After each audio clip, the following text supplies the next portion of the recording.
नमस्कार, मैं हूं राणा यशवंत और आप देख रहे हैं इन खबर। बांग्लादेश में हालात सामान्य करने की कोशिश वहां की सरकार अब करने लगी है। जो अंतरिम सरकार है उसके मुखिया हैं प्रोफेसर मोहम्मद यूनुस। नोबेल पुरस्कार विजेता हैं, अर्थशास्त्री हैं और बांग्लादेश में ग्रामीण बैंकों के विकास के लिए उनको दुनिया भर में जाना जाता है। और उन्होंने ढाका के ढाकेश्वरी मंदिर में जाकर के हिंदू समुदाय के लोगों से आज बातचीत की, मुलाकात की। हिंदू, बौद्ध, ईसाई एकता परिषद और पूजा उद्यापन परिषद, ये दो अलग अलग बॉडीज़ हैं जिनके लोगों के साथ उन्होंने मंदिर में बैठ कर के बातचीत की और उनके साथ उनके कानून मामलों के सलाहकार और धार्मिक मामलों के सलाहकार, यह दोनों लोग भी थे। मोहम्मद यूनुस ने कहा कि देखिए, यह मुश्किल वक्त देश के सामने है, क्योंकि जो हमले हुए हैं, जो हालात बिगड़े हैं, वो बांग्लादेश के लिए अच्छे नहीं है। लेकिन मेरी सरकार, जो अंतरिम सरकार है, इस बात की कोशिश कर रही है कि हम एक परिवार की तरह रहें। जितने भी लोग हैं सबके पास बराबर के अधिकार हैं। संविधान के सामने हम सब नागरिक हैं और सबके पास बराबर हक है। इसलिए इस परिवार के भीतर कहीं कोई भेद ना रहे, कहीं कोई टकराव ना रहे, इस बात की पूरी कोशिश मेरी सरकार कर रही है। अगर हम आपकी उम्मीदों पर खरा नहीं उतरते हैं तो आप हमारी आलोचना कीजिए। यह बातें कहने के लिए है। लेकिन हाँ, सरकार के मुखिया के तौर पे मोहम्मद यूनुस का जाना और जाकर के लोगों को ढाढ़स बंधाना और सरकार की तरफ से ये कहना कि व्यवस्था जितनी भी दुरुस्त करनी होगी हम करेंगे, लेकिन यह जो कुछ भी पिछले 5 अगस्त के बाद से चलता रहा है वह नहीं होगा, यह बात सुनिश्चित करेंगे। यह एक भरोसा पैदा करने वाली बात लोगों के भीतर ज़रूर है। जिन लोगों से मुलाकात हुई है उन लोगों की अपनी राय ये है कि मोहम्मद यूनुस को ना सिर्फ हमने बधाई दी है, बल्कि हमने यह भी बताया कि आपके सामने जिम्मेदारियां, चुनौतियां क्या हैं और हम किस हाल में हैं। बांग्लादेश में हिंदू, ईसाई, बौद्ध ये अल्पसंख्यक माने जाते हैं और हिंदुओं की तादाद सबसे अधिक है मुसलमानों के बाद, अगर आप अल्पसंख्यकों को देखते हैं तो। जैसे 17 करोड़ की कुल आबादी में 8% के आसपास हिंदू हैं और उनकी संख्या 1 करोड़ 35 लाख के आसपास बनती है और ये प्रभुत्व है इनका वहाँ। बांग्लादेश के विकास में, वहाँ के बाज़ार में, वहाँ के व्यापार में हिंदुओं ने अपना दखल अच्छा खासा रखा है। जैसे बांग्लादेश क्रिकेट टीम है तो लिटिन दास बेहतरीन प्लेयर हैं और हिंदुस्तान के खिलाफ तो लगातार जम के खेलते हैं। लिटिन दास हिंदू हैं और यह भी है कि वहाँ जो हिंसा भड़की, जो हमले हिंदुओं के ऊपर हुए, उनके मंदिरों पर, घरों पर, दुकानों के ऊपर, उनको लेकर के कई गलत खबरें भी, फेक न्यूज़ भी फैलाई जाती रही हैं। उससे भी बांग्लादेश को लेकर के एक अलग तरह की इमेज या ख़राब उसकी इमेज बनती चली गई है। हालांकि हालात वहाँ बिगड़े, हमले हुए हैं, हत्याएं हुई हैं और भय का माहौल लगातार रहा है, जो सामान्य होने लगा है, अब सामान्य हो जाना चाहिए। लेकिन जो ये फेक खबरें हैं, इन फेक खबरों ने भी माहौल वो आग में घी का काम किया है। तो लिटिन दास ने पोस्ट किया, उन्होंने कहा कि मैं ठीक हूँ, मेरा पूरा का पूरा परिवार ठीक है। खबर ये डाली गई कि मेरे घर के ऊपर हमला हुआ है और हम लोग बहुत डरे सहमे हैं। ऐसा नहीं है, मेरे यहाँ कोई हमला नहीं हुआ, ये खबर गलत है। लेकिन लिटिन दास की खबर सिर्फ ऐसा नहीं है कि इसी तरह की खबरें चलती रहीं और फेक न्यूज़ के चलते बांग्लादेश में हालात बहुत ही बिगड़े हैं, बहुत ही बिगड़े कहा जाता रहा। बांग्लादेश में हालात बिगड़े, हिंदुओं के ठिकानों पर, घरों पर उनके ऊपर हमले हुए, इसमें कोई दो राय नहीं है। हाँ, उसमें इस तरह की खबरें भी कुछ आती रही हैं और वो इस तरीके से है कि वहाँ की पुलिस और वहाँ की सेना, इन दोनों ने भी उनको बचाने की कोई कोशिश नहीं की है, बल्कि उन्होंने भी हाथ खींचे रखा है।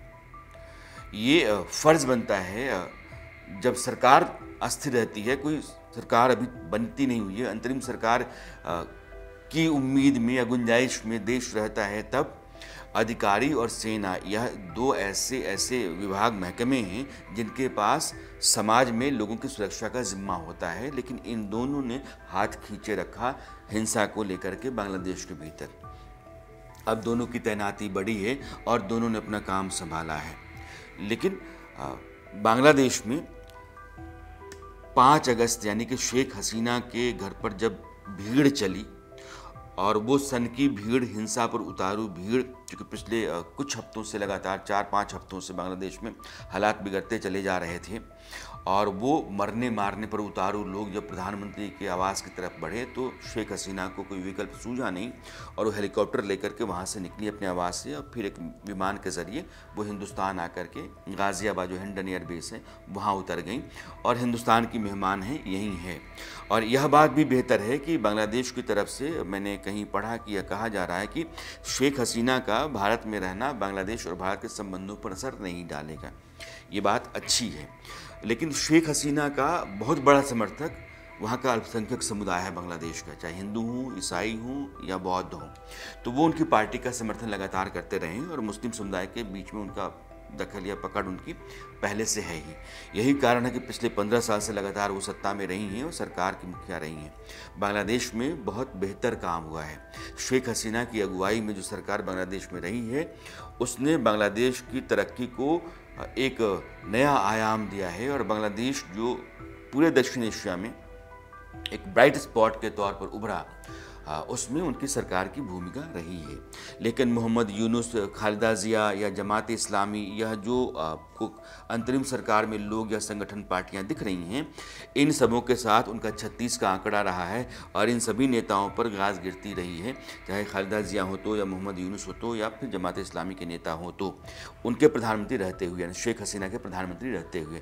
इसलिए ये सब लामबंद हो गए हैं और इन्होंने शेख हसीना के खिलाफ मोर्चा थाम रखा है।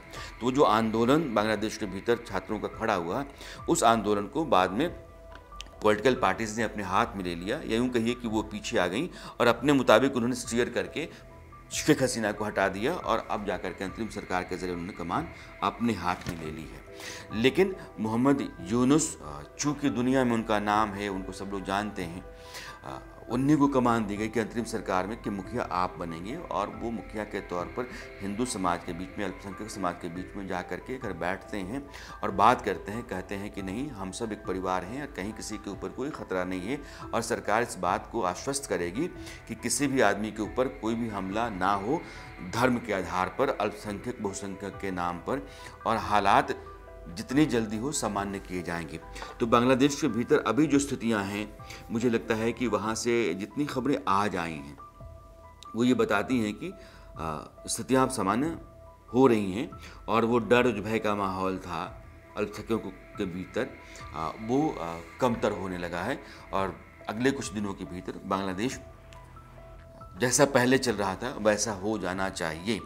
और शेख हसीना भारत में हैं, इनके बेटे ने ये कहा ज़रूर है कि जैसे ही वहाँ चुनाव होंगे और चुनाव की स्थितियाँ बनेंगी उसके बाद हम लोग लौटेंगे, हमारा मुल्क है, हमने वहाँ बहुत काम किया है और अब मेरी ये जिम्मेदारी बनती है माँ के बाद कि जो लड़ाई इन्होंने छोड़ रखी है उस लड़ाई को मैं वहाँ से शुरू करूँ और बांग्लादेश के भीतर अवामी लीग पार्टी और वह जो विरासत है शेख हसीना का, उसको आगे बढ़ाने और बांग्लादेश की सेवा करने का जिम्मा मेरा है और ये मैं काम करूँगा। तो शेख हसीना, उनके बेटे, दोनों जो हैं वो बांग्लादेश की तरफ देख रहे हैं कि वहाँ हालात सामान्य हो और वहाँ जब चुनाव होने लगे तो वतन वापसी की जाए।